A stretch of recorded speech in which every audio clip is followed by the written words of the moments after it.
Yo, what is good, everybody? Welcome to 101. What's going on, guys? We're here today just for a little chat, and we're going to talk about the system. We're going to talk about really how that's working for the opening of the season. There's a lot of things, really. A lot of fans have been pushing, throwing questions about what's going on. Some even said, look, we should just get rid of it, get rid of the system. We don't need it. It's not good enough for us. Let's go back to the old ways. So I'm going to try and really kind of paint a little bit of a picture over that to try and explain, analyze a little bit how this new system has actually worked. But I do have I do have a little cheeky thing that I have to admit. Yeah, I pretty much sucked you lot all in because we're here to talk about the new system and explain it.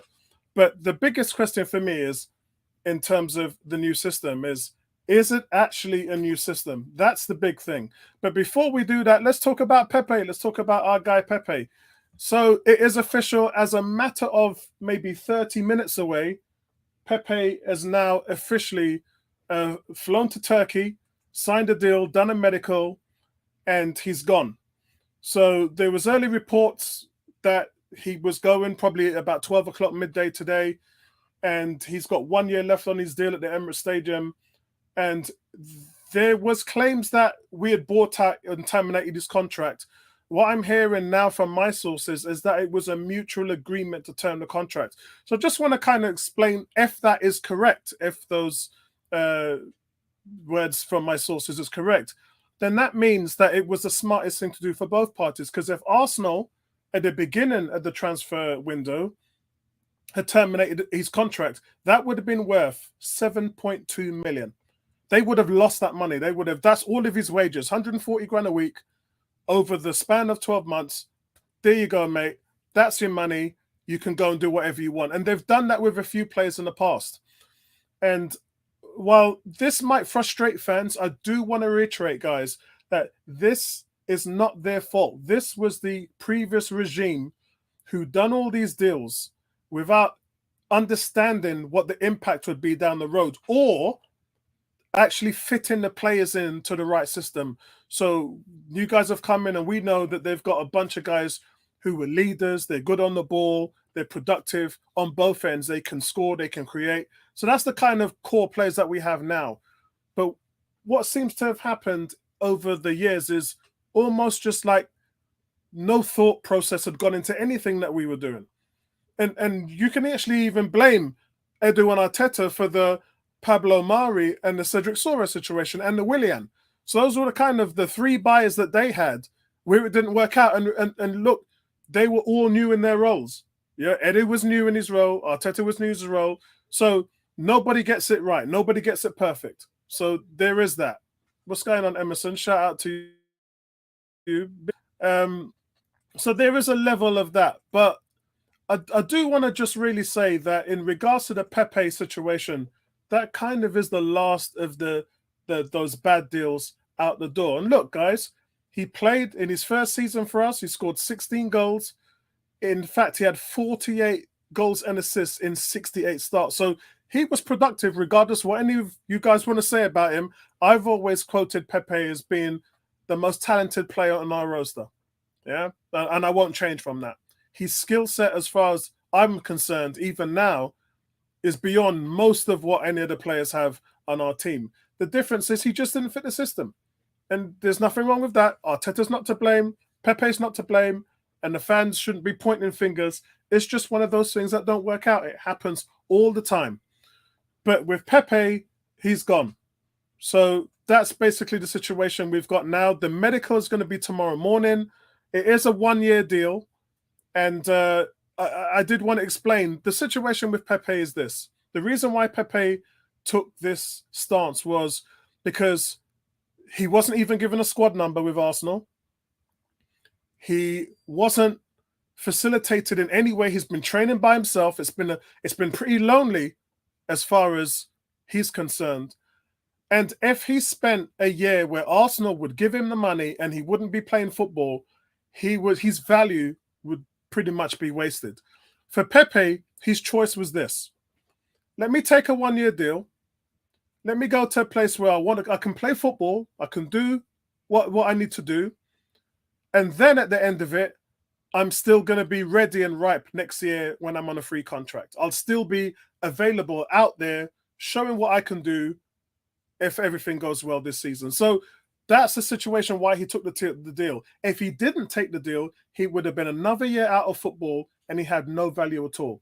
I mean, look, guys, championship teams never even came in. Forget Premier League. Nobody came in for this player. So that's the situation, unfortunately, that represents his market value. What's going on, Vince? He shout out to you, says change of manager and tactics can kill or improve a player. And that's what happened to Pepe. It pretty much did. Although, as I said, the defensive side of it, he could never really adapt to. So it just didn't fit. And yeah, you're right. It's time to move him on. But he'll do well somewhere. He'll do well somewhere else. But unfortunately for Arsenal, it didn't fit. So let's get into the meat of bones with this podcast now, guys. Let's talk about Arsenal's system and what of it. And as I said, I have duped you lot a little because I said that I'm going to explain the system. But really what I'm going to do is explain what's happened and how the system has changed. Because innately, guys, and I want to say this straight off the bat, the system actually hasn't changed at all. And that's something which might surprise a lot of you. But I'll explain, guys. So I think, and let's take the Man United game. Let's take the past game, the game that's just happened. A lot of people said that Arsenal wasn't pressing Manchester United as much. Yeah, in terms of pressing statistics, Arsenal are the most pressing team in the league. But where that kind of got us against Man City last season and against Brentford, teams who can play the ball over the top and have good hold-up play, great on the counter-attack, the pressing doesn't really work that well. Because as you've seen from those results, you can overpress and leave yourself exposed at the back. And to an extent, that's what happened to us with the Marcus Rashford goal. Although that was really down to a few factors. One, losing the ball from Havertz, and two, the fact that Ben White didn't defend it very well. So one impacts the other, and it's just a sort of domino effect of that. But essentially, that should have been defended. That should have been defended very easily, and we shouldn't have let a goal in. But it's indicative of the what's happening this season, and I'll come on to that later on. But we're 4 games into the Premier League this season, guys. And we've won 3, we've drawn 1. We sit in 5th place at the table with 10 points out of a possible 12. And the backlash and discourse has been about the system that Mikel has tried to implement. But what I want to say in regards to that is the position of Thomas Partey is key to everything. A lot of fans every week, please don't start Thomas Partey on the right-hand side. Please don't start him. But there are some factors here because the absence of Gabriel and the mistakes players have had leading to goals, that's the real downside to our struggles this season.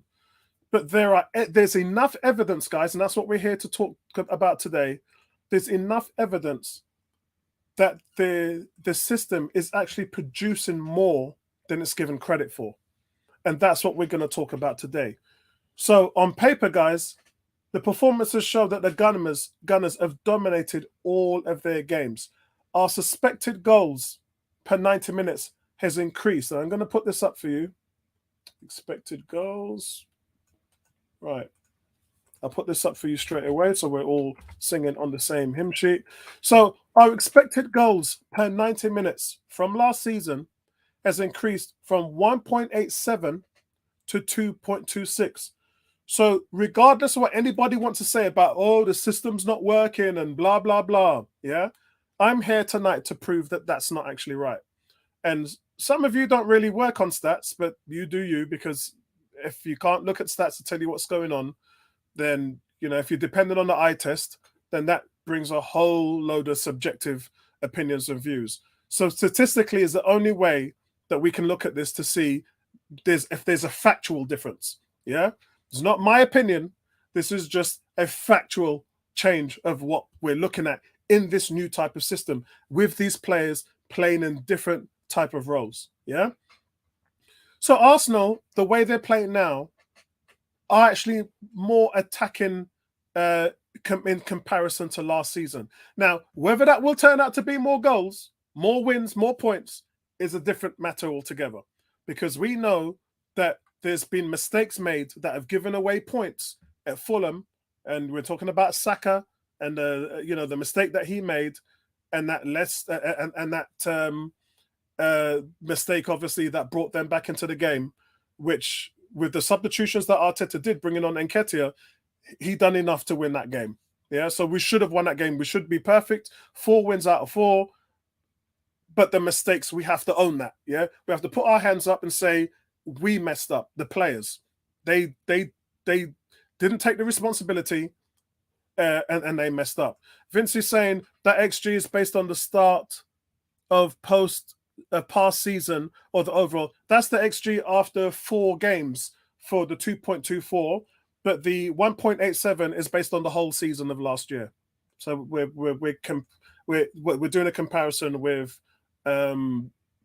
like for like. And after 4 games last season, our XG was 1.99. So 1.87 is just the whole season as a whole. But even with that, though, Vincey, we are still producing more expected goals. On top of that, guys, the analysts have Arsenal as the most creative team in the league. Now, let's take a look at that. Let's get more insight in that and take a look at that and break it down. Where are we? Here we are. Right, okay, here we go. Let's break it down.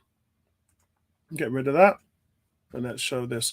Right, so this guy's, the Opta analysts produce stats every single game for every single team.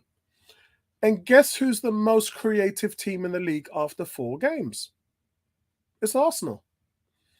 And a couple of things are going to shock you guys in here, because we've all had our opinions. Remember, all of our opinions are subjective based on the eye test and what we see, and everyone has a different opinion, which is great. Yeah.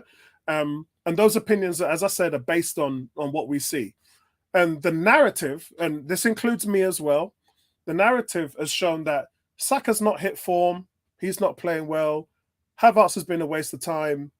And other different factors like Martinelli having up and down games, etc., etc. But the truth, the honest truth and factual ideals in this shows that Bukayo Saka has been our most creative player. As you can see here, he's had 10 shots. He's created 10 chances, which is actually top in the Premier League in terms of chances created.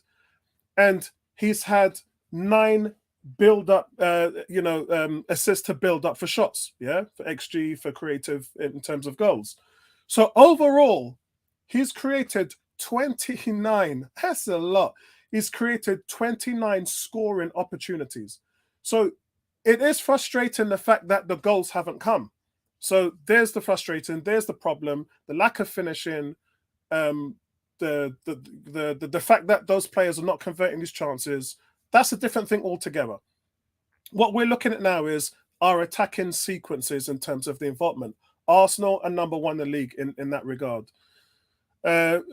Bertrand says the system is flawed and hasn't worked to date. That's what I'm here to prove otherwise, Bertrand, that the system's actually working well. And we're going to come on, you're saying Partey on the right, Havertz in 8, Bench and Gabriel, logic, what's this? Logic, facts, if not used correctly, are misleading. And that's why we're here tonight, to actually discuss those very things.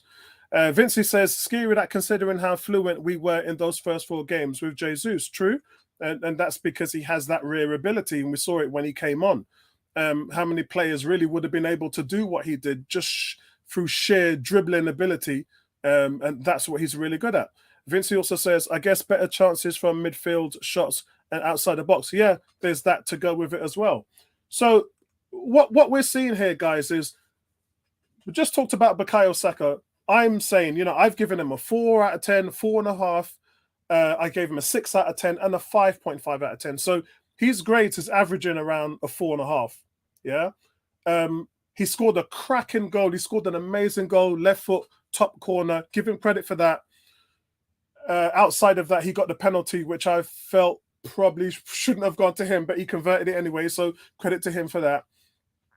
But this shows a very different thing with Saka. This shows that he has been not as effective as a creator, but the best in the league as far as the numbers goes. It's there, guys. We can't dispute that. You can say whatever you want, but we can't dispute the numbers. Yeah, Martin Odegaard is fair game. He's had 12 shots. He's had the most shots from Arsenal, and this is something he talked about last year. Remember, Odegaard said, "I need to shoot more," because we've seen on instances where he's been in shooting positions. Even this season, it's happened where you're just like, as well as with Martinelli, of course, as well as you're like right in front of the goal. There's no one, a defender in front of you blocking your shot. It's just you and the goalie, and he ain't pulled the trigger. So we've seen that still. However, this shows that he has had 12 shots in 4 games. So he's averaging 3 shots a game. So this is definitely up from his production last year. However, chances created, just 1. Yeah. But look at this. In the build up to a shot, 14 times. So he's created 14 opportunities with his build up play, which is huge. And that's probably an example of Zinchenko being injured. So the Zinchenko factor is big. It's huge. As Bertram talked about in regards to Partey, we're going to come on to that later and understand the reasons why. Yeah. So overall, Martinelli, and this is something that's Martinelli's really struggled with. I've talked about his lack of vision in the final third and unable to provide that final ball. And that's something where, he's 21 years old, so we're going to judge him on improving that. Just like we talked about, remember a couple of years we talked about Saka and we're saying he must be more productive on the front end because we know he's doing all the other stuff. We know he's creating his assists, under Unai Emery, 14 assists that season. So we know that's part of his game. His vision, his dribbling, everything else is fine. For Saka, with us, it was just the end product. And we've seen that incrementally increase year on year. With Martinelli, it's the assists that we want to see. Yeah, the creative side of his game. That's what we need to see improve on this year. So here we have 8 shots, 2 chances created, and 11 in the build-up play, which is good. This time last year, he only had 4. So he's doubled his creative input from last season over 4 games. So this is all good. Kai Havertz, again, 5 shots, 5 chances created, which is second on the team. So that's good. And we've talked about this, haven't we? The fact that he's been in those good positions. He's been in open spaces on a few occasions where he's been not past the ball. There's been occasions where he was past the ball and he fluffed these lines. So he has to own that. But again, build up creativity to shots is second to Odegaard with 10 under Odegaard and Martinelli. So he's created 10 chances for goals. And then obviously we've got Eddie, who's had the most shots. And it kind of filters down a little bit over that. But I do want to point out Thomas Partey, because Thomas Partey is somebody that we have to address.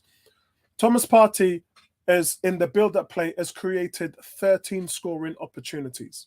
Yeah? So let's get rid of this now, because this kind of moves us on to the big thing here.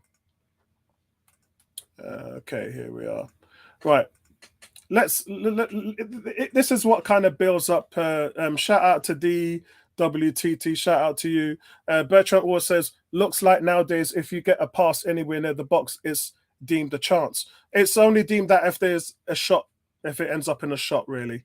And that's how the statistics works it out. So for us, guys, let's go to the banners again. So what else are we looking at, guys? The position of Thomas Partey. This is the most important thing that we need to talk about.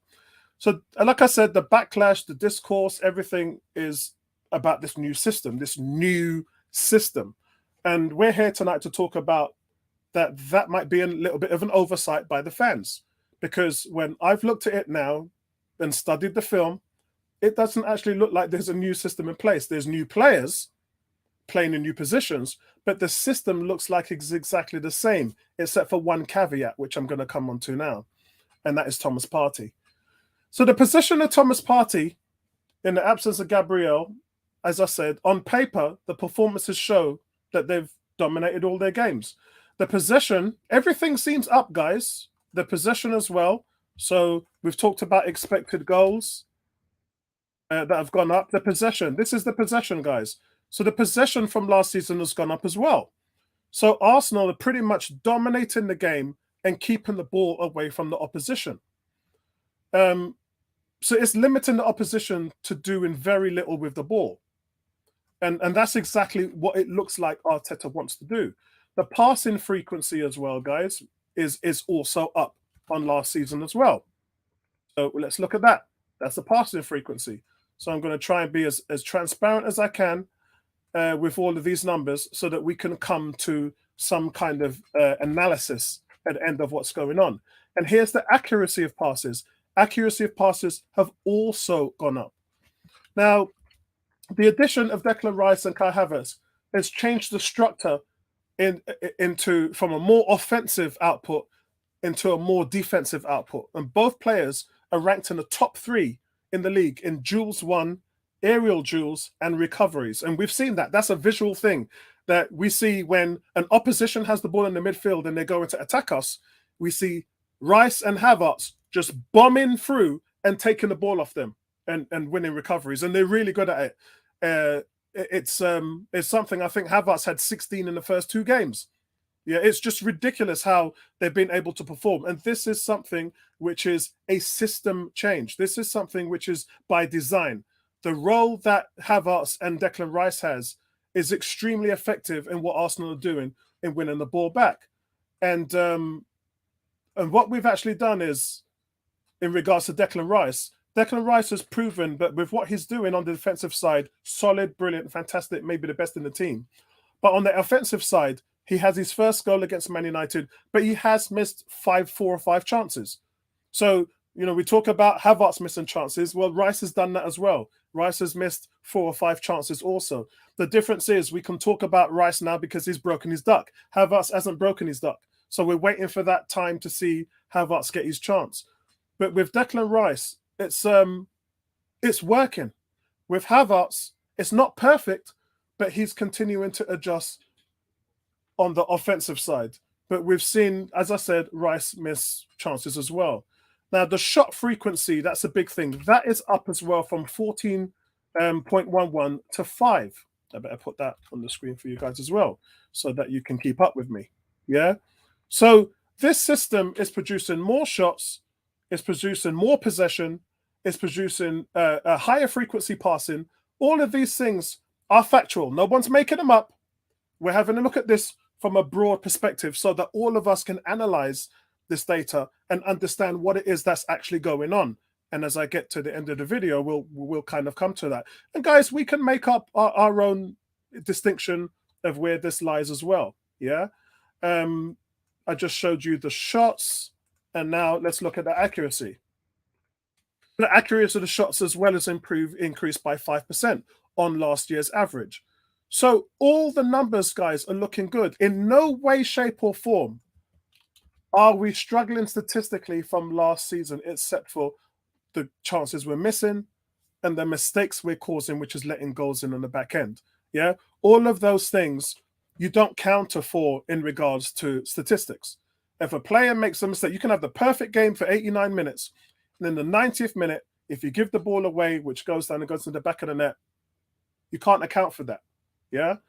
And I think in regards to that, this is where we will have to have another conversation about Aaron Ramsdale.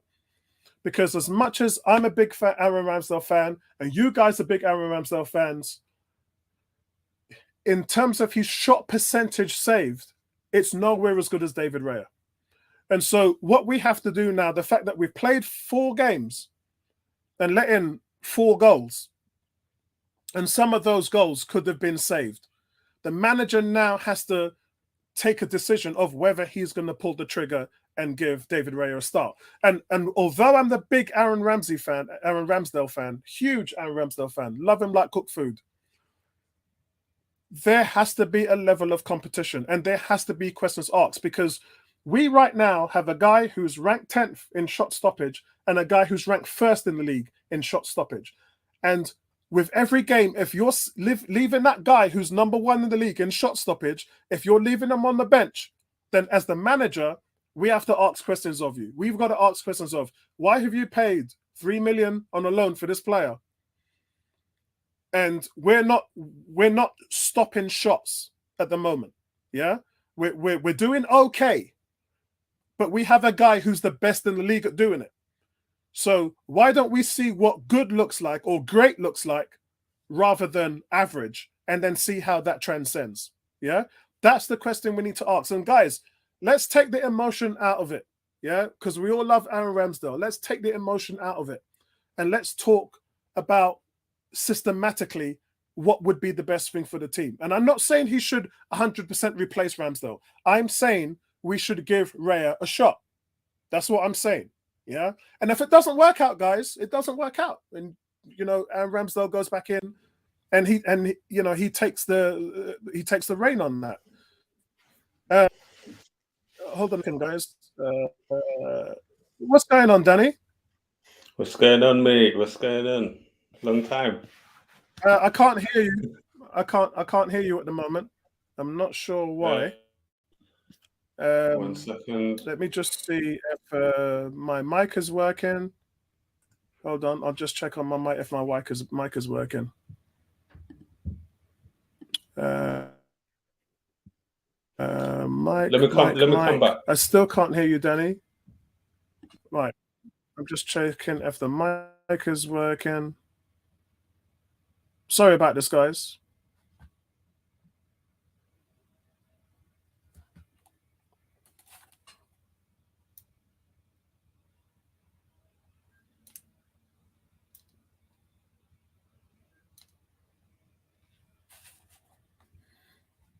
Right. I don't seem to. I think, Danny, I think it's actually me. I don't think my mic is working. My headphones. Right. Hold on a second.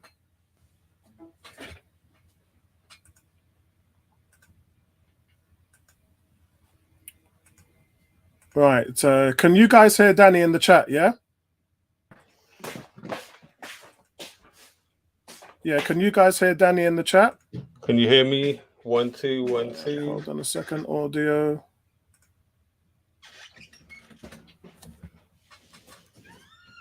Yeah. So hold on a second. What's going on, everyone? Anyway, I'm back. I'm back in the right. building. Okay. It's working. It's working now. Oh, yep. Yeah, sorry about that, guys. That's my fault. I didn't have anybody on with me, so I felt like they were working all the time. Danny, can you hear me? I can hear you loud and clear, mate. All right, brilliant. Yeah, so you've missed quite a lot. We were supposed to do it at 9:30, so I've gone through pretty much half of what I've needed to go through. And I'll explain to you what I'm actually doing. The podcast, the nature of this is the new system explained. And what I've done is I've actually duped the fans into thinking that there's a new system, because that's what we're all saying. But in what I'm trying to do, the purpose of this is trying to explain that there actually isn't a new system. And what we've had is new players coming in and into different positions. And that has been the teething issue, alongside the way how the system was supposed to be built was on the back end of Yuri and Timber and Zinchenko. And I'm actually coming into that. That's where I'm coming into now. But I've put up a ton of statistics in regards to last year. Shot accuracy, possession, passes per game. We are up on every single metric. So there isn't one metric that we are lower on in comparison to last season, game-wise, per 90 minutes. So what that does is it tells us, Danny, that the system is actually working. What's not working is the frustrations with players making mistakes, not being clinical, missing chances, the goals let in by the mistakes from Saka and Havertz, which has let in 2 goals, things like that. Yeah, that's not the system. That's players. Yeah, it's form. Like, it's just naturally players. Last season we came out the block so fast, and then this year we haven't done the same, and people are losing their heads a little bit. All right, we did drop points that we shouldn't have. It's Fulham, wasn't it?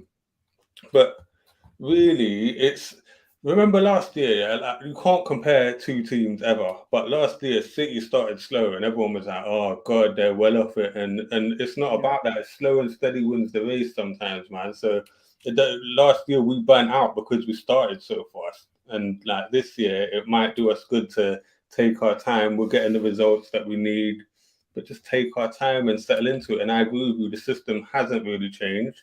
Yeah. All it was In is fact, the system's got better. Statistically, the system's got better. It's actually improved. Well, Timber got injured, yeah, but he was playing the inverted fullback. And the reason he was having Party on the other side is because Party can then slot back and stay back when Timber is inverting, right? Yes, And that's right. then Yep. Timber got injured, Zinchenko got fit again, and then so that's necessitated having to shift Ben White, and then Partey is injured, obviously, so that's necessitated shifting Ben White to right back again.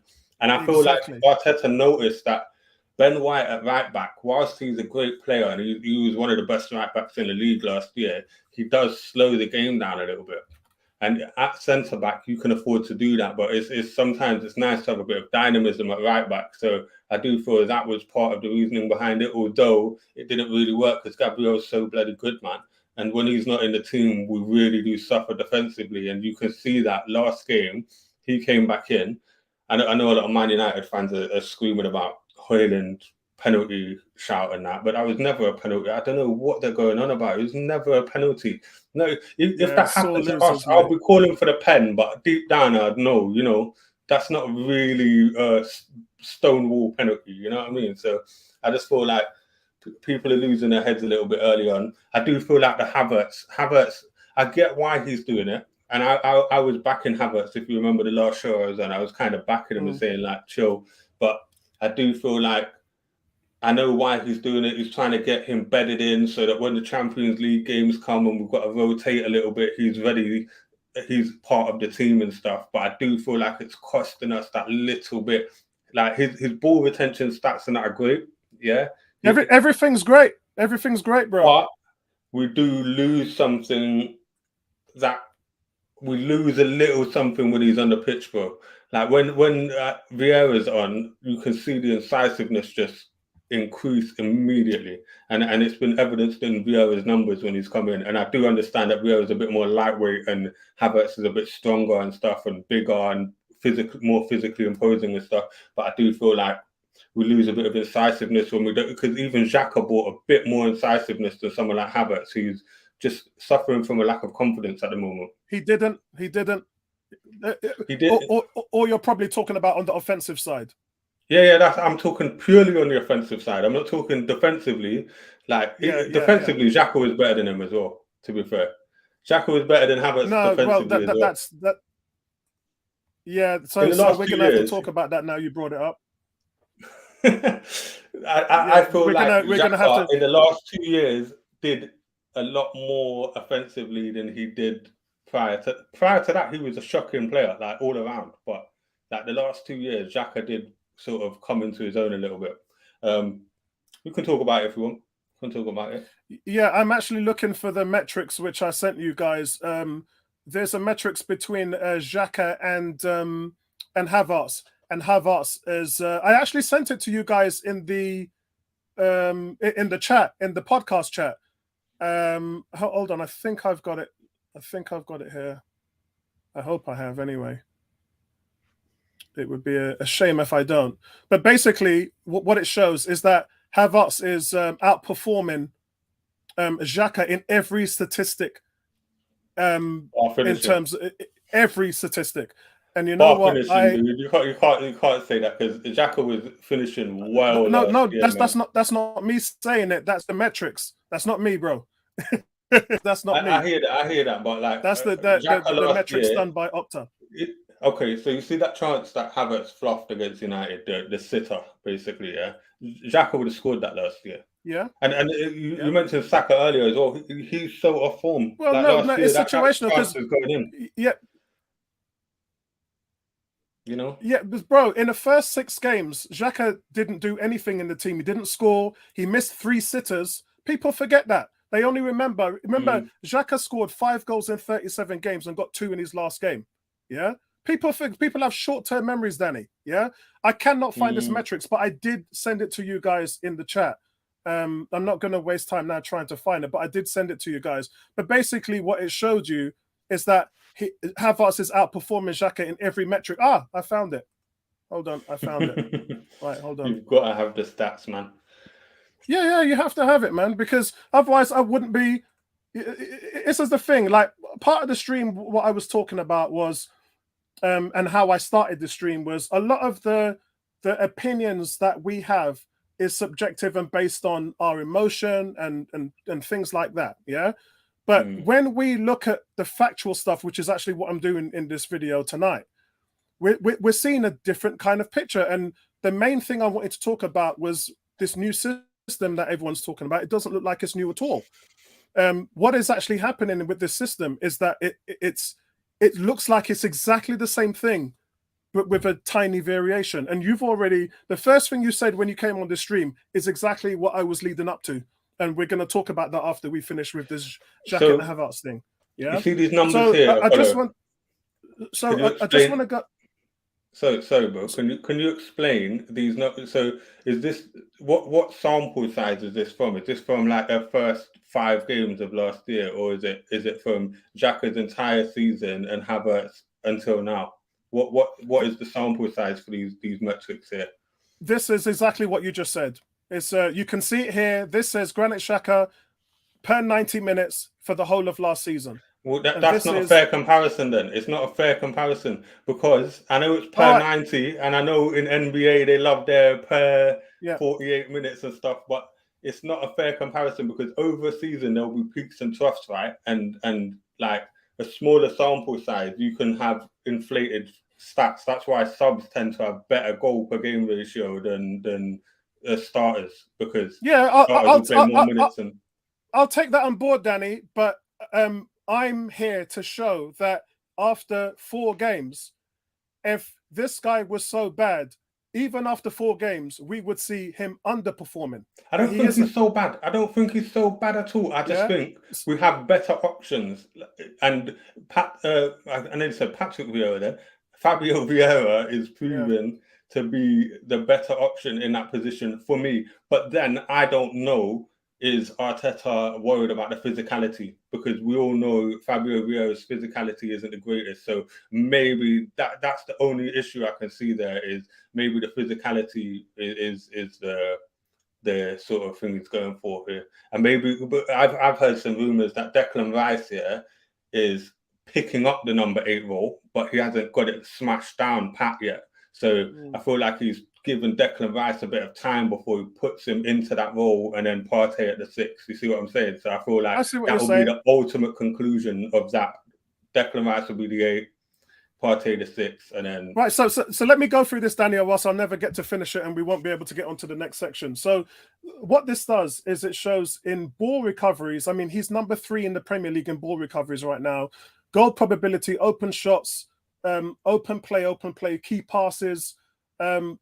Most of these, he's above Xhaka. I've noticed here, though, passes into the final third and progressive passes, this is where he's struggling. And notice that's all offensive. Yeah? In terms of goals and all of that stuff, he's struggling offensively. That's everything we know. That's factual. We can't get away from that.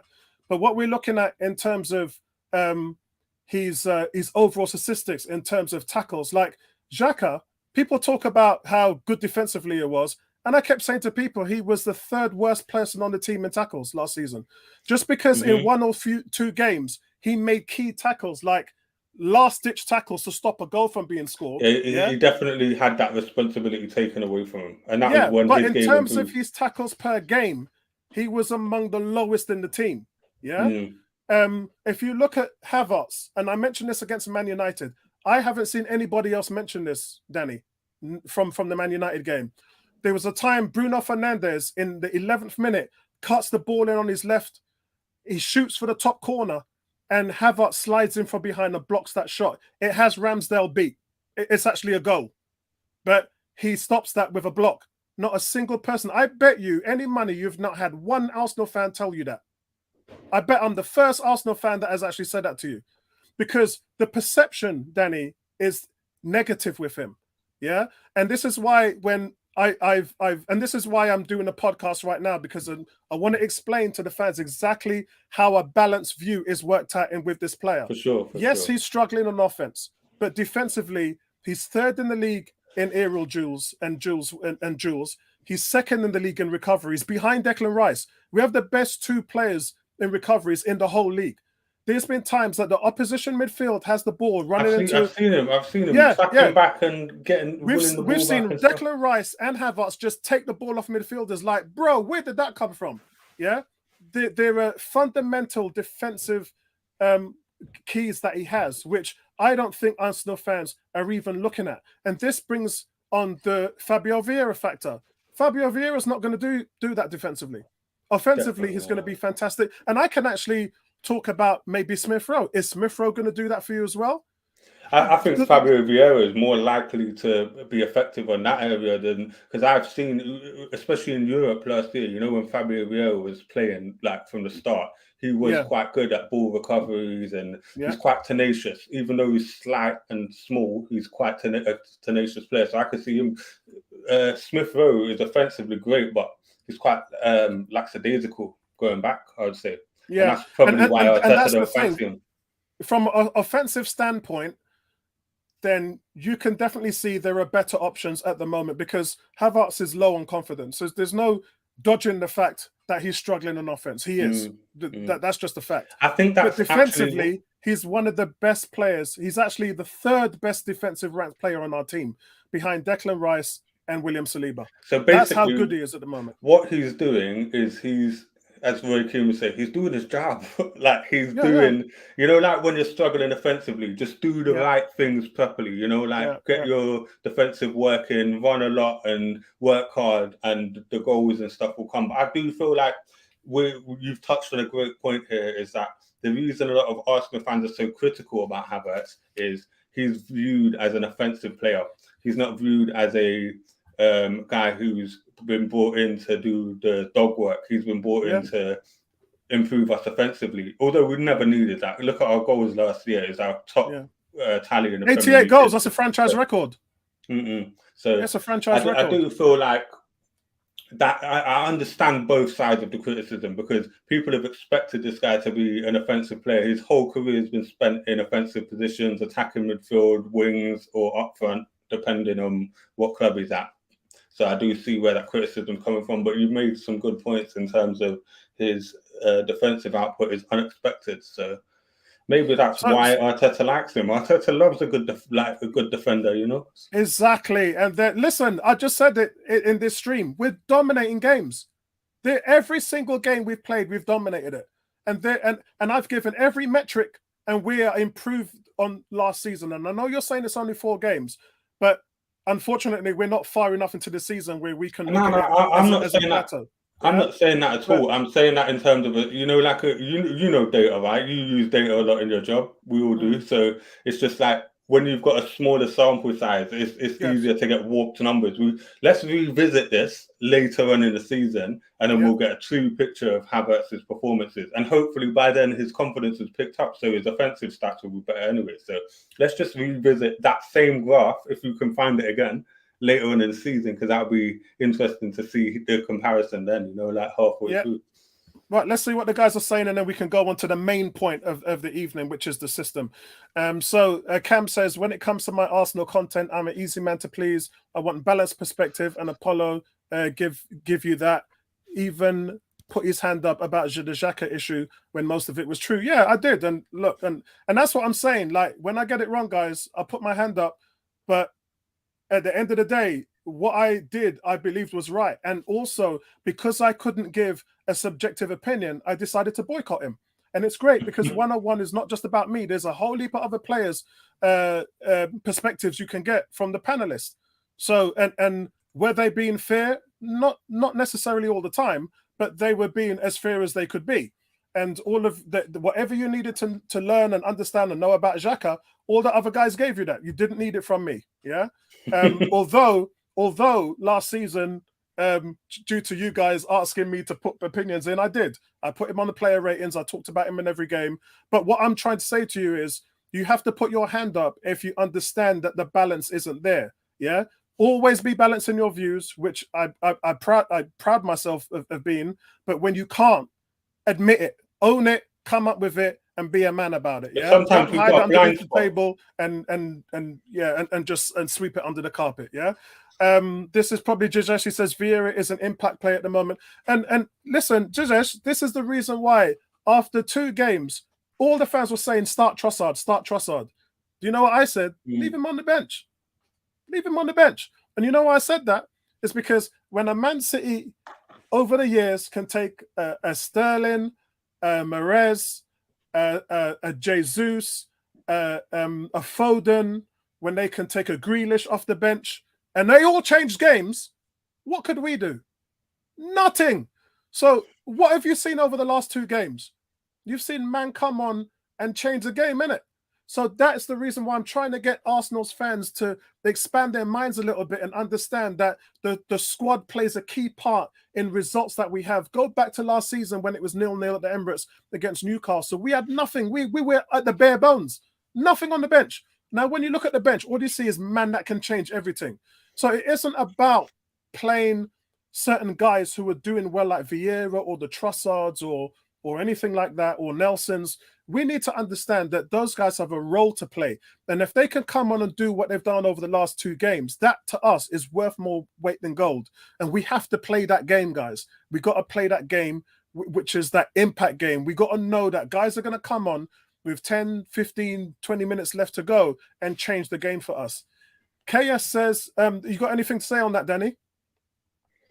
I hear that, but I also think it's more of a squad preparation issue. I told you why I think Vieira is not playing. I think Arteta sees more physical presence in someone like Havertz. He's also trying to prep Havertz for later on in the season, bed him into the squad. I saw a comment from, you're going to address it in a minute, I guess, anyway, from Bertram saying, we know what Havertz, we know what he's capable of because he's been in the Prem, so he should be hitting the ground running. That's what he was intimating, essentially. And it's like, I hear that, but systems, man, like football nowadays is a systems game, and you can't just go from one system to another and automatically know it, you know?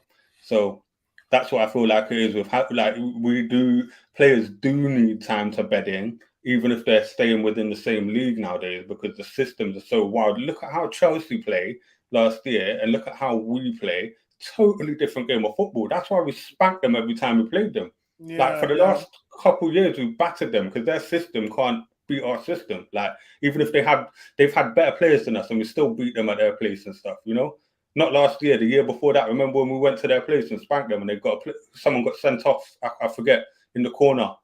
Was it our place or their place? I can't remember. But we actually battered them, and it was like a gung-ho game. And it's like they had a better squad than us at the time. So, yeah, I feel like anyway, going back to Vieira, I feel like it's a horses for courses thing with Arteta. He's trying to build the squad up. I do think we'll see Vieira start this season. I do think there'll be a run of games where he will start, you know. Yeah, interesting from Bertram. He says, here is a fair comparison: Vieira's contribution and stats versus Havertz, since they both play in the same position and against the same opponents. I know what he's doing there.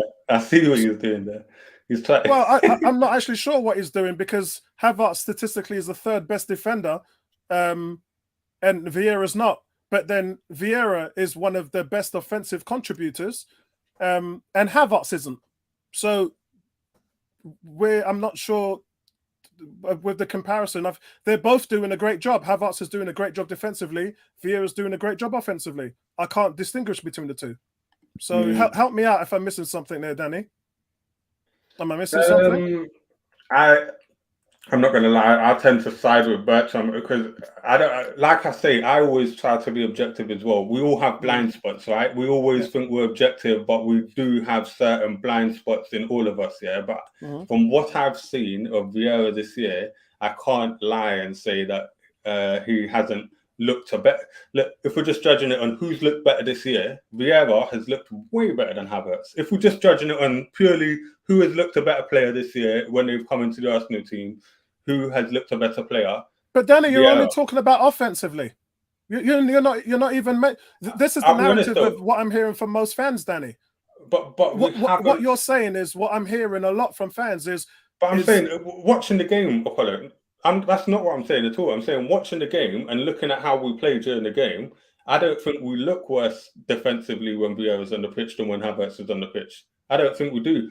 because it's not just about winning the ball back, it's also about ball retention and stuff, and keeping the ball ticking over and getting us on the attack, as opposed to getting us in keeping us like backs to the wall trying to win the ball back and stuff. Sometimes if you've got the ball and you're attacking, it's the best form of defense. It's a cliche saying, but it's true, isn't it? So I feel like Vieira helps us do that more, even though when he came on, he changed the game against Fulham, but we also conceded a goal while he was on. But that weren't really anything he could do anything about, because it was a set piece. So just on my opinion is that we look better when Vieira's on the pitch. That's okay. Yeah, and look, and you're talking to probably one of the only few people who stuck up for Vieira last season. When I was telling everybody how much of a good creative player he was, and he was doing it, especially when I was going to the stadium.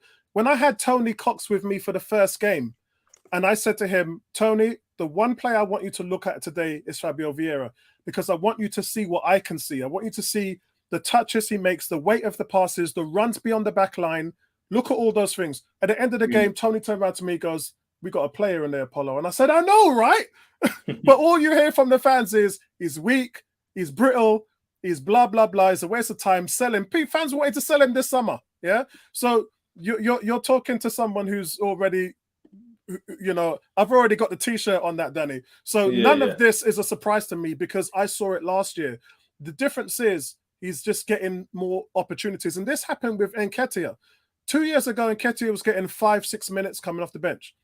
Then it went to 20, 15 minutes. Then it went to the fact that he was starting and playing games more. And what's happened? He's produced more. And not only has he produced more, but he's got better in little things like link play and hold up and all of that. And, those little phases of the games, he's got so much better. His pressing is immaculate, so it's just the little factors of understanding the full game. So, and I always say this to fans of sports. I said, don't talk to me about what a player's doing on one side of the ball. I want you to tell me what the player's doing offensively and defensively, because this isn't American football. American football, you have a set of players that go on there to do offensive work, and then they come off the field, and you've got another set of players who go on to do the defensive work. But with sports like football, you have to have the player doing a double job. A player has a responsibility, especially at this level. A player has a responsibility to play well defensively as well as offensively. You can't get away with that, because you'll get exposed. So shout out to you, DWTT. Havertz may could come, but like Grealish, it doesn't have to be right here, right now. And I love this point, because when I was on the Back Five podcast this Monday actually, I mentioned that if Arteta was to drop him, it wouldn't be the end of the world, because Grealish, that happened when he went to Pep. Pep dropped him. He still played, but Pep dropped him and took that job. And he cost 100 million. So I know a couple of you lot there moaning about 65 million. Money don't really mean nothing when the player puts on the shirt. Yeah. Money only means something in the summer when there's no football at all. But when the football starts and you put on the shirt, there ain't nobody thinking about no money. Whether the man is 10 million or 100 million, it don't make no difference at all to what goes on in the day-to-day of things. So the fact that Pep did that, Arteta has the responsibility to do that. My problem with dropping him is you're missing so much defensively. That's going to be an issue. And it just puts more pressure on Declan Rice, because right now he's complimenting Rice, he's complimenting Odegaard. If you take him off, you're going to have some. I mean, against Man United, Danny, I saw Onana play some balls to the midfield, and I say this now, which I said on my vlog when I was there. When the ball's up in the air in the last 10 years, that's never been for Arsenal. Arsenal like the ball on the ground where they can adapt their passing play. When the ball's in the air, they ain't got the physicality for that. And all I saw on Saturday was Havertz and Declan Rice winning the ball in the air. I was like, this is a pleasure to see. Arsenal actually having men, stallions in the midfield. And I've never seen that in a decade. So that for me was really nice. I'm going to ask this question before I go on. It says, do you think Trossard started as a 9 instead of inverted 9, which he's in best at? Havertz and him switch. 9. Do you think he would be? I look. Respect that false 9. Does he mean false 9 instead of inverted false 9? Yeah. Look, respect to Trossard, because when Trossard has done well, he's always been playing as a complementary player. I know that he replaced Danny Welbeck for 9 games last season and scored 7 goals, including a hat-trick at Anfield, playing as a number 9. But number 9 is not his preferred position. If you ask him his best position, he'll tell you. Yeah, exactly. So it's the only mistake I think Arteta has made this year is finally giving him a start and then playing him as a striker. I was just like, wow, bro. You took Eddie off to put Trossard on. And then what happened as soon as Eddie came on? So that yeah, was it, man. He had an awful game when he played up front.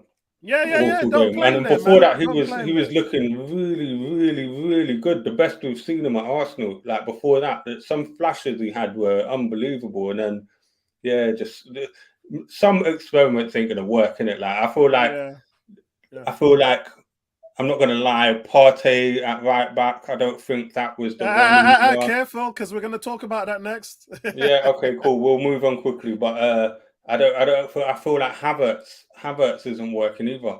Like I'm much, yeah. So we'll talk about that after because that ties into the Partey thing as well, you know. So. Yeah. So shout out to Richard7. Shout out to you, bro. He says easily the most interesting discussion on Havertz that I've heard anywhere. Respect. Arteta has a plan. Then trust the process. Yeah, it is about that, bro. And look, guys, Havertz's offensive side will come along, but he's one of our better defensive players, and so we have to understand that with our view and opinions, there has to be balance. And unfortunately, that's been missing in our fan base over the last few weeks. So Danny talked about what we're really here to discuss today, which is this system change. It's not a system change.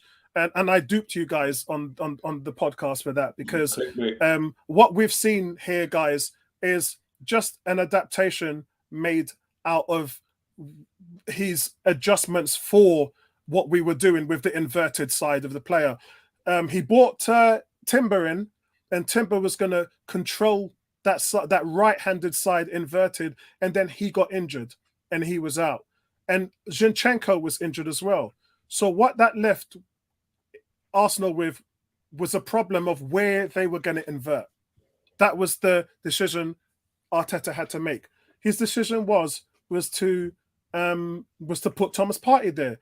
Now, Zinchenko's injuries are well documented, yeah, and that was why Timber was brought in. By these accounts, there doesn't seem to be. And then he got injured. And then he got injured. Yeah, exactly. He's never been injured in his career. Never had a serious injury. And then. So, guys, what I'm saying to you guys here tonight now is there is no new system. There is none. What Arteta has actually done is he's flipped the dynamics of his system to the other side due to the absence of the players who would normally fill in that inverted role on the left. Yeah. And that's essentially what he's done. So Partey, by the way, and Partey's creative stats, I've just showed them to you. They're very good. Yeah. Partey has been that guy who has had to flip that. Unfortunately, just like Zinchenko, in terms of his defending, Partey is susceptible to speedy, the Marcus Rashfords, the Songs, those type of players. He's susceptible getting beaten by those players because innately he's not a right back. And every game that Partey plays, I've looked at the heat map, and again, this is factual. This is nobody making it up. And 82% of his possession is in the midfield, in like a double pivot or creative player. If you watch the game, you can see it. You can see it. Yeah, you can clearly see it. So he's only been playing 18% of his role this season in a actual right back position. So although people are saying he ain't a right back, in the same way that defensively, I beg to differ there. What it is it's different. Remember Arteta made that comment the other day about 40 different formations or something like that. And when we're backs to the wall, he does slotting at right back, right? Yeah. When we're backs to the wall. But then when we've got the ball, he's definitely in the midfield. But he's which is the only slight tweak I'd say to his normal role is he tends to be on the right side of central midfield, whereas normally he's directly in the centre, right? Protecting the back four right in front of the two centre backs, that's where we saw him last year. But now he tends to be on the right side of that. So that's the only difference I'd say. But can I just say, you know how you said he's susceptible to like faster wingers, Rashfords, your people like that? So is Ben White. And that is a major issue with having Ben White at right back. And that's why I do think Arteta was trying the thing of putting him back into the centre. Because if you've seen how many times, when Ben White comes up against a rapid player who's got a bit of strength, he kind of struggles. And if you saw, he got skinned the other day by Rashford for the goal. In the box, he stood off him too much. He should have gone close, tight to him, but he was scared he was going to get skinned. Last season, I forget who it was, but he got sucked in from right back. He got sucked out of position, and then that allowed. I cannot remember. It was a famous goal, though. It was one goal that really wound me up because it gave a draw away or something like that cost us the league. But he also has that issue, so that's another reason why I think we bought Timber in, is so we don't have to rely on Ben White trying to keep up with these rapid defenders who skin him as well. Like it's an issue we've got with both Partey and Ben White at right back, where they tend to be susceptible. Not the cellulite. Saying they get skinned is way too harsh, you know. What it is, 9 times out of 10 they're great, but like that one time can lead to a goal, and that goal can prove costly. That's all I would say. Yeah, I got to come to this comment here by Bertrand. Bertrand says Apollo says Havertz is a better defensively than Xhaka. Wow, he says wow, even though every single metric shows that. And he says, I'm a stat supporter, but this is a whole lot of nonsense. So you know what I love about this comment, right? Xhaka, you know, I love this. I love comments like this, and I love Bertrand because, as I said, there's only one side with this statement. It's purely one-sided because the facts support the other way. But I just want to talk about Xhaka. Xhaka had 6 mistakes leading to goals, which led the Premier League over the last 4 seasons. No other midfielder in the league had made more mistakes to goals. And then we hear comments like this, yeah? And it doesn't work the other way. It's like you would never hear Bertrand talk about those mistakes. But it's just the fact that he is, and let's give credit to Xhaka. He had a fantastic season last season. Yeah, he ironed that out of his game last year. I was going to say, he didn't give away no goals, man. Yeah, let's give credit. But by no means was he perfect, because there was times we spotted that where he went missing for a stretch of 5 or 6 games. As I said, it took him 6 games to get off the score sheet last season. But I do feel like because of his aura, people were less likely to attempt to take on someone like Xhaka than they would be someone like Havertz, who's seen as a bit of a wimp, basically, a bit of a pushover. But Danny, you remember last year, how many times was people saying Xhaka was a passenger and he's gone missing in the games? He wasn't involved. I've just shown you stats. He was among the lowest in recoveries, duels, and tackles. Yeah. No, but his tackle percentage was really high. If we actually look at that same graph we pulled up, and again, Apollo, I'm discounting that graph. I'll tell you now. That's percentage, but the tackles he made was very low. Yeah, I hear that. But Apollo, listen. I'm discounting that graph we pulled up. Shall I tell you why? Because I'm not talking about the graph. Is too small. It's too small. I'm not looking at his numbers because forget the graph, Danny. Forget the graph. I'm talking about what he did last season, because Kai Havertz never played for us last season.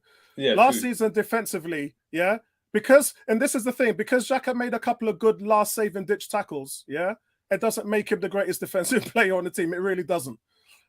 What he did well in terms of last season was his progressive passing as well, which he doesn't get a lot of credit for, but that improved as well last season. He had 7 assists last season. So he improved all of his numbers. 1 season, you know. He's been there 5 years and he had 1 good season. And then people talking like he's the second coming. Come on, man.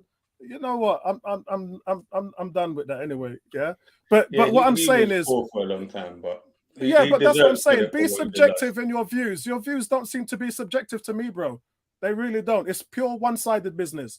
But in terms of talking about the problem that we have, guys, it is basically all down to the injuries of Timber and Zinchenko. That has perplexed the whole dynamic of the team. And even when you look at Havertz to a point, Havertz is affected by this as well. Why?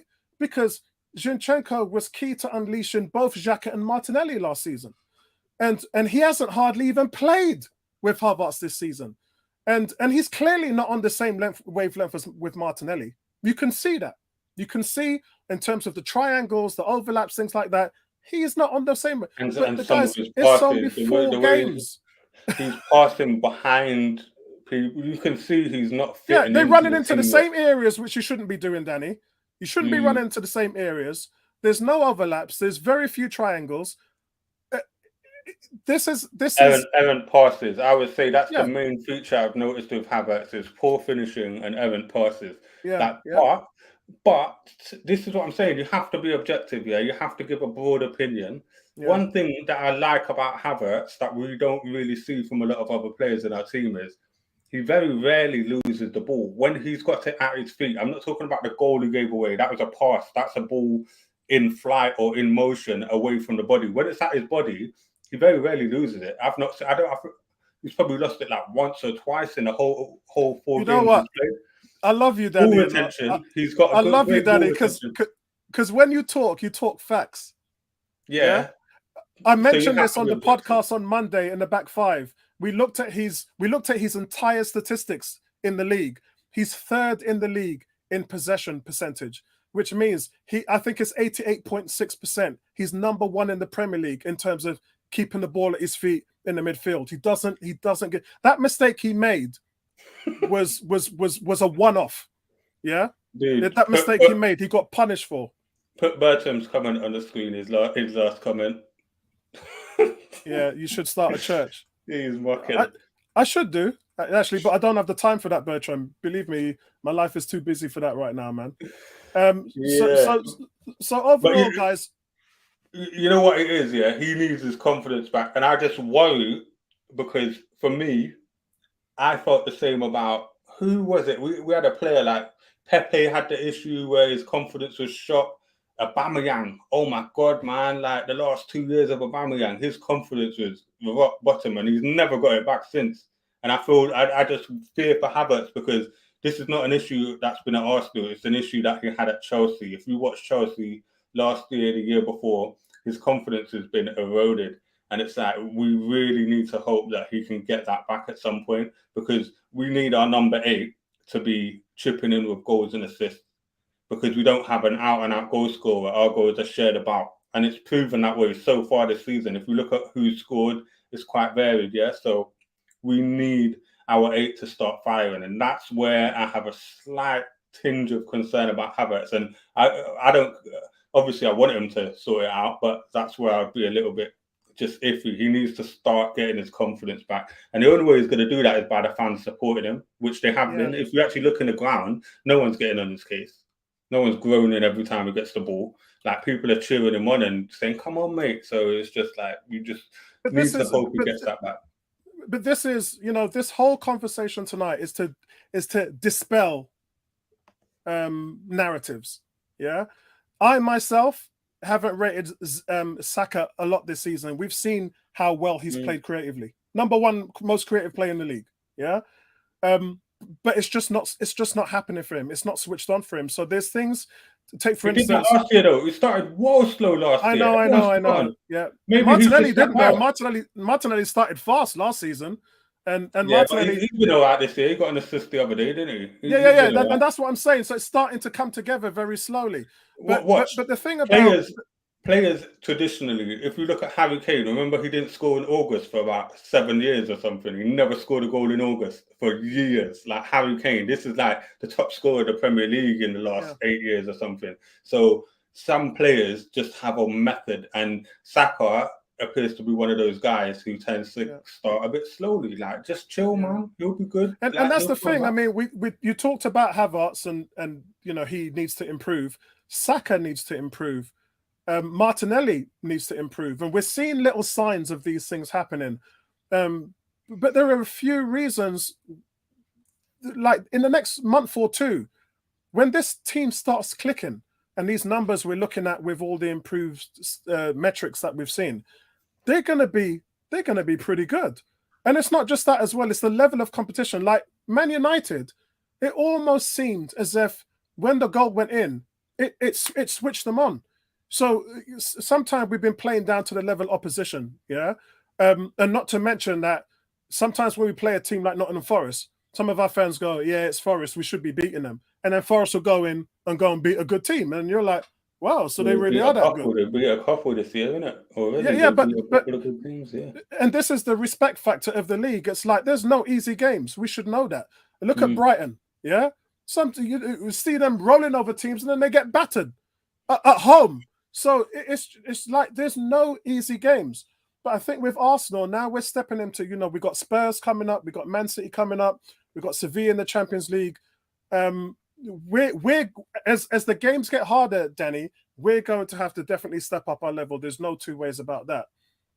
But overall, for me, I think the reason why things will improve is because of Zinchenko, and I've talked about he for me and Timber are the sole reasons why we're in this funk, where things visually don't seem to be clicking.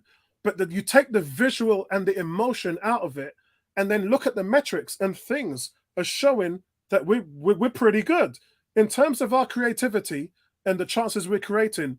We're the highest metrics created team in the league, but unfortunately, missing chances and making mistakes defensively, which is allowing silly goals, and having a goalkeeper who's struggling with his saving right now, his save percentage.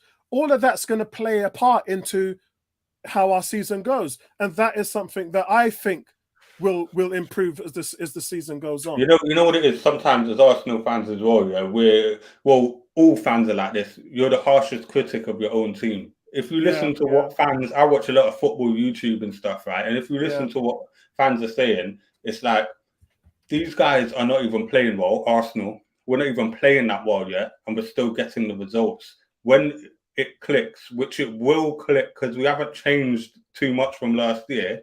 When it clicks, it's going to be a frightening prospect because we haven't even clicked yet and we're still beating teams. We're beating two hard teams already, We're beating Newcastle and Man United, two of our rivals. Two big six teams, like modern big six teams. So let's just wait till it clicks, bro.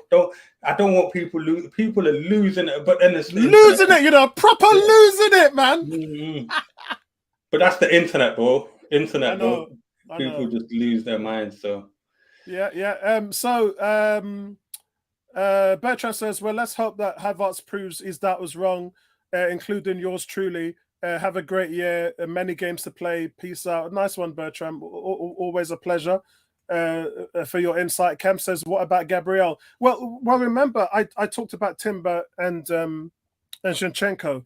Everything has a knockback effect. Martinelli's form, Havertz's form, everything. Without you see, you have to understand, Cam. Every football team has a foundation, and when that foundation's gone, you start to struggle in terms of your identity, and you just have to do things differently. And that has been Arsenal for the first 4 weeks. And so when you take somebody like Gabriel, now there are certain things you guys know. I already know about what happened with him and why he didn't play, and I can't disclose that for obvious reasons. I have done to my panelists, but they're not going to start blurting out all this stuff either because I'm under oath from the people that I know in London Coney. But what I can say is, and this is back on point, is that even with the Gabriel situation, so when the Gunners have possession of the ball, Zinchenko is very comfortable on the ball and is technically secure. So, he would slip into the midfield alongside Xhaka or Odegaard last season because he hasn't really had the time to do that this season. And he would leave Ben White, Gabriel and Saliba to defend the back three. So this season, haven't you noticed that we're leaving 2 at the back instead of 3? So it's a 2-3-5. Yeah, when we're in possession. So all of that has an effect on everything and the way we play because Ben White's been struggling. I'm a big fan. Mr. Consistency, the new Nacho Monreal. But he's not played well the last few games. And also, I've noticed with the Man United game, now this is the tactical things now for some of you guys who says Arteta doesn't know how to tactically change a game.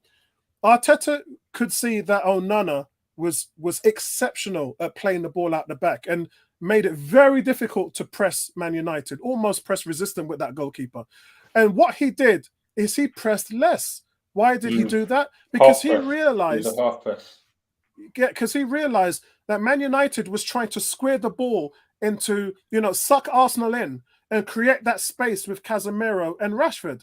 That's what they were trying to do. But Arteta made adjustments and changes to not allow them to do that. And that's the reason why, all these people, fans are saying, we didn't press them as much. Why did we give them time on the ball? We sat off them, all those different things.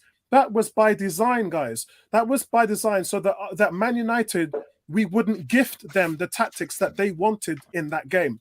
That's what they wanted to unlock with Arsenal. That was a key that Ten Hag was looking at for them to take advantage of us in that set. But we didn't give them the chance to do that.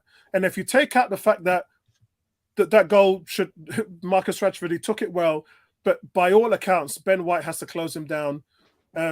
The guy's only got one right foot, and you give him all the space in the world to take that. That's textbook defending, that is. And then obviously the fact that the goal that they scored was disallowed because it was offside. And you have to give Gabriel credit for that. You see Gabriel doing that Michael Jackson smooth criminal lean. You see him leaning on the that's all by design. It's done to what is being coached and textbook. And I don't think that was coached though with Gabriel there. I think that maybe the offside trap was coached, but Gabriel, that was genius. You don't see no players. That is some genius. George Graham would have been crying when you saw that. That offside trap was beautiful. And the other thing you saw from Gabriel, which I mentioned on the Back Five podcast, was if you know about basketball and American football, you have to block for your running backs. In NBA basketball, you call it a screen. You lay screens for your shooters so that they can get open to make open shots. Gabriel, when the corner is being hit by Saka, he locks in, he screens the defender so they can't get out to Declan Rice, and that gives Declan Rice all the time in the world to control it, take it down, and get a shot off. And you can see Gabriel actually is shielding the guy so well that the guy throws him down on the floor. They did the pick and roll, Apollo. Yeah. So, guys, there are fundamental coaching differences and changes that you have, which is just like, it goes blind to the eye. But when you look at it over and over and analyze it, there's a lot going on behind closed doors. That corner, we were trying to execute the whole game, and it nearly came off a few times. It was back post, overload the back post, and try and have a spare man. That we did that so many times. Declan Rice was in that position twice with the ball landing at his feet, and it was the time it mattered, it came off. So that's that. What's his name? Hover or something, that a set piece guy. He's a genius. So let's close out the stream by talking about one guy, because we can't have a stream, Danny. And I try to get you on it every week, but it's more like once a month. Because I know you're a busy man, and I do these midweek streams not with the panelists, because those are guys you always hear, Tony, Gary, all them guys, Bertram, Vincey, you hear their views every week because they mostly do the watch-alongs. So in the weekdays, I try to get you, Nabil, Neomis. Shout out to Neomis in Canada. He's just moved now, so hopefully he'll be joining us next week when he gets his internet sorted out. So I try and do this to get this perspective of you guys, because we don't really get you on as much as we would like to. But we can't lose a stream without talking about this guy. This guy is the missing piece. Now, along with Havertz, man, they brought the height and the physicality to win aerial duels. They win the ball back in the midfield with their recoveries. But the one thing that I didn't realize about Declan Rice is his passing ability. Now, I've always said that the best transitional player in the Premier League is Thomas Partey. Nobody does it better than Partey when they're receiving the ball from the back line and they're turning it into attack. Thomas Partey holds off 2 or 3 midfielders trying to get the ball off him, and has the time and patience and the smarts and intelligence to lay the ball off to Odegaard or to Martinelli or Zinchenko in transition. But what I saw in the Man United game from Declan Rice was nothing short of astonishing. He's been doing it all season, bro. He's been doing it all season. He's been spraying that ball out, that crossfield ball, enough, and it always lands at Martinelli's feet beautifully. It's amazing, Danny, and it's the dribbles. If the pass isn't there, Danny, he'll dribble the ball into the box. But he did nearly cost us a goal doing that the other day. Yeah, he did. That offside goal was from a Declan Rice miss. It was. So He's got to be a But bit careful. But other than that, he was man of the match anyway, so you yeah, can I have a actually little. thought Odegaard was man of the match. I'm surprised they gave. Well, not surprised they gave it to Declan because it was his goal that won it, isn't it? It's But flawless. Nah, it wasn't that. It was the flawless play throughout that game. Some of them tackles as well in the first half. I think it was Anthony or Bruno, one of their dribbling players, had the Bruno, ball. Bruno, Declan Rice came behind him and took the ball off him through his Artful legs. Dodger style, Artful Dodger Dude, business. like what's his name? Gary Payton, the claw. You know what's it? The What no, glove, the glove. the glove. Yeah, yeah. He did a pickpocket on him. Like he took that Yeah, through Artful his Dodger legs, bro. business. And then Bruno lay on the floor like, nah, mate, you got done. That guy, yeah, you can see the 100 mil there. Only him and Jude Bellingham are the two players I've seen in football history outside of like, I'm talking like English or English associated players where it's like, yeah, that's worth the money, man. Like he's been worth the money, you know. You could see already every game is getting better. He's been quality from the moment he stepped on the pitch first. And he's going to be even better because I know what's going to happen. He's going to be our number 8, bro.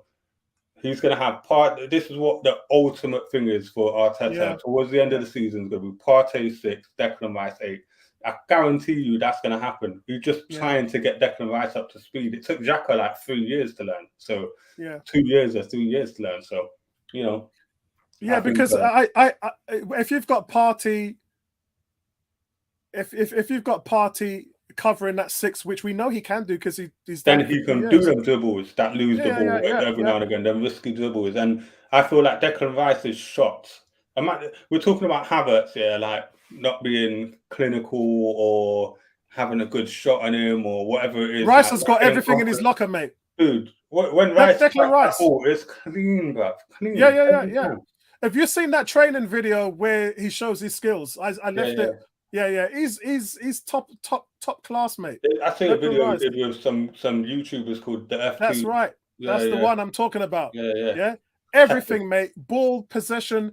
He can hit the dead ball as good as anybody that I've seen on the team. He's the real deal. He's got precision, power, technique, everything you need. He's been unbelievable, and he's going to get better as well. And he seems resilient. Like you don't seem. You know what? I'm not even going to say it. Let me touch wood. But he's a solid guy. He seems like in the mode of Xhaka. One great thing about Xhaka, and the reason every manager relied on Xhaka is because of his reliability and his resilience. Like he never really got injured, Xhaka. And that's what Declan Rice is in that mode. I didn't say he was like Xhaka. I'm saying his reliability. He doesn't get injured. Xhaka never got injured. Yeah. That's the reason why people rely on him. He's nothing like Xhaka. Xhaka's not the same player. Xhaka's not a defensive unit like Declan Rice. Declan Rice could play Xhaka's definitely not calm under pressure, that's for sure. Nah, but he did get better in that regard. He did get better over time in that regard. He got better. Up front, though. Most of the players like Odegaard and Partey had to come out and pull him out of situations, man. Yeah, nah, man. Because do you remember them times where we'd be playing tiki-taka with Martinelli over on the left-hand side and then put a lovely ball into the box and stuff? There's defenders closing him down, and it's just defensively he could not. His head went. His head went. He had that bozo gene defensively, you know. But anyway, forget Xhaka. Declan Rice, he's the man. That's the reason he's up there. Yeah, he is. He's just, I mean, like I said, man, it's just been so good, and I'm so I have to admit, at the beginning of summer, I thought I didn't know which way to go because I'm not Casado's biggest fan. I think Casado is highly rated because 4 million, had one decent season. Declan Rice has been the #1 statistic defender in the league for 3 years since the age of 21 to 24. Declan Rice has led the league in passes intercepted. He's been a top 3 in tackles. He's been a top 5 in aerial duels. He is by far the most complete defender, and he's England's best midfielder. Yeah, cool. And so he's proven. So when I saw that deal, I thought, not best midfielder. Jude takes that. Jude is on a different planet. He's going to be like Zidane or something, bro. Jude Bellingham. Well, yeah, I mean. Yeah, I think we're again. I'm But saying he this is because our Declan's. main DM for England. He's England's DM, and no one's even close. Jordan Yeah, Henderson can get lost. and that's why I bought the 3 seasons that he's had. Statistically, all the 3 seasons we pulled them up on the show when we did the show that previewed the season. We pulled them up on this channel, and we looked at them for all 3 years, and he's just been like, when you look at his Premier Phenomenal. League rank, Yeah. it's For like West Ham. 1, 2, Mm. 1, 3, 1. Yeah. And So he's been in a team that gets shellacked. He's I been in a know. team that takes beatings, bro. Like, Yeah. so that goes to show that he's been, it's not like he hasn't been tested. You know, like City Yeah. or something, you can sort of skew the stats a bit because they don't really get tested like that. Where Yeah. in West Ham, you're getting battered. They're in a relegation dogfight every year, and he's been putting them numbers up. So, yeah, man. Excellent. Unbelievable signing. I was so excited when I heard we were in, when it looked like we were going to get him, because I was like, when I heard about Declan Rice leaving West Ham, I was always of the opinion Arsenal will never get him. We'll never be able to get someone like Declan Rice off. Like, he's going Chelsea. There's no one else going to get him. Like, there's no Chelsea, Man United. He's a Chelsea fan. Did you know that? Well, he came through at Chelsea. Him and he's Eddie. a Chelsea They were in supporter. the same youth team at Chelsea, weren't they? Him and Eddie. Yeah.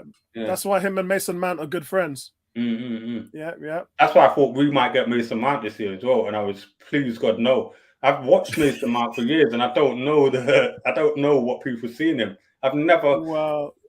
He had one good season at Derby in the Championship. I don't understand what the hype is of Derby in the Championship, dude. Yeah, I know. And they didn't even get promoted.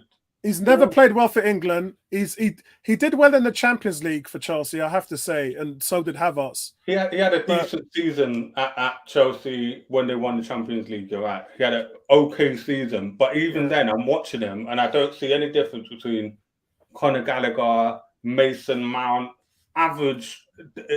Like, they're on the same level as Emil Smith Rowe right now, and that's with Emil Smith Rowe not having any run in the team or anything like that. I feel like Emil Smith Rowe is more dangerous than Mason Mount. Like, when if you give them a run in the team, same length, like, I think Emil will do more damage than Mason Mount. I don't get it. I don't get the hype, but yeah, I can't wait to see, you know, the 3 players really: Fabio Vieira, Reece Nelson, Smith Rowe. We're coming up to the stage now where we're entering the League Cup, Champions League. So, and I don't mean they're going to start in the Champions League. What I mean is the 2 games a week system. The 2 games a week system means that they might actually play in the Premier League, and you know the build up to that. I think they might actually play in the Champions League because our group isn't the most challenging group. I think we've got our hardest game is our first game, PSV. Yeah, I think that's the hardest game we've got, and I think you might. It's quite Europa level competition that we've got. And if we look at the team, careful. Nah, it is. I'm not saying we're good, like we might flop it totally, but I'm saying if we just look at the quality of the teams, they're the quality that we were playing in the Europa League, right? It's not that different. Like, the PSV's lost a lot of their players. They lost 3 key players, including their captain Gakpo, who actually I thought he was their best player when they played us last season. Definitely. But exactly, we played them in the Europa League. That's what I mean. So I just think if we look at the teams that we were playing in the Europa League, we're going to see something similar in the group stage of the Champions League. First 3 rounds, and then if we're in a sticky situation after the first half, I think you might start seeing some first teamers.